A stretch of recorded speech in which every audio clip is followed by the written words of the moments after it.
நம்ம ஒரு coding language கூட எப்படியா ஈஸியாக கற்றுக்கலாம். பட் இதுவே உங்கள் ஆஃபீஸ்லேயோ காலேஜ்லையோ ப்ரெசன்டேஷன் பண்ணி எடுத்துகிட்டு வா அப்படின்னா நம்ம ரொம்பவே கஷ்டப்படுவோம். இதை வந்து ஒரு ஏஐ டூல் வந்து நமக்கு ஃப்ரீயாகவே பண்ணி கொடுக்குது. நீங்கள் கூகுளில் போயிட்டு ப்ரெசன்டேஷன் ஏஐன்னு டைப் பண்ணுங்கள். டைப் பண்ணிங்கன்னா உங்களுக்கு இந்த வெப்சைட் வரும்.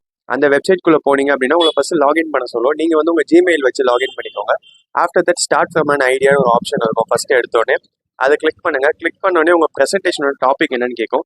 நான் இப்போ வந்து ஃபியூச்சர் ஆஃப் ஆர்டிஃபிஷியல் இன்டெலிஜென்ஸ் அதோட ரிஸ்க் என்ன, ஆப்பர்ச்சுனிட்டிஸ் என்னன்னு நான் டைப் பண்ணிக்கிறேன். இப்போ எனக்கு அது எத்தனை ஸ்லைடு வேணும்னு கேட்குது. எனக்கு வந்து 10 ஸ்லைடு வேணும். கீழவே பார்த்தீங்கன்னா உங்கள் லாங்குவேஜ் ஆப்ஷன் இருக்கும். உங்களுக்கு தமிழ் வேணாலும் தமிழ் கொடுத்துக்கலாம், இல்லை இங்கிலீஷ் வேணாலும் இங்கிலீஷ் கொடுத்துக்கலாம். இப்போ நான் வந்து இங்கிலீஷ் கொடுத்துட்டேன். கொடுத்துட்டேன்னா கீழே வந்து எனக்கு வந்து சோர்ஸ் ஃபைல் ஏதாவது இருக்கா கேட்குது. நான் இருந்தால் கொடுக்கலாம், இல்லைனா கூட நான் அப்படியே கூட ஜென்ரேட் பண்ணலாம். இப்போ நான் அப்படியே தான் ஜென்ரேட் பண்ணேன். ஜென்ரேட் கொடுத்தோடனே பார்த்தீங்கன்னா நான் கொடுத்த இன்புட்டே வந்து அது ரிஃபைன் பண்ணி கேட்குது. இதெல்லாம் தான் நீங்கள் சொல்ல வரீங்களான்னு. அது உங்களுக்கு ஓகேன்னா நீங்கள் ஜென்ரேட் ஃபர்தராக கொடுத்துக்கலாம். இல்லை நீங்கள் சொல்கிற இன்புட்டில் ஏதாவது எக்ஸ்ட்ரா ஆட் பண்ணணுன்னாலும் நீங்கள் அங்கே எடிட் பண்ணிக்கலாம். நான் ஜென்ரேட் அவுட்லைன் கொடுக்குறேன்.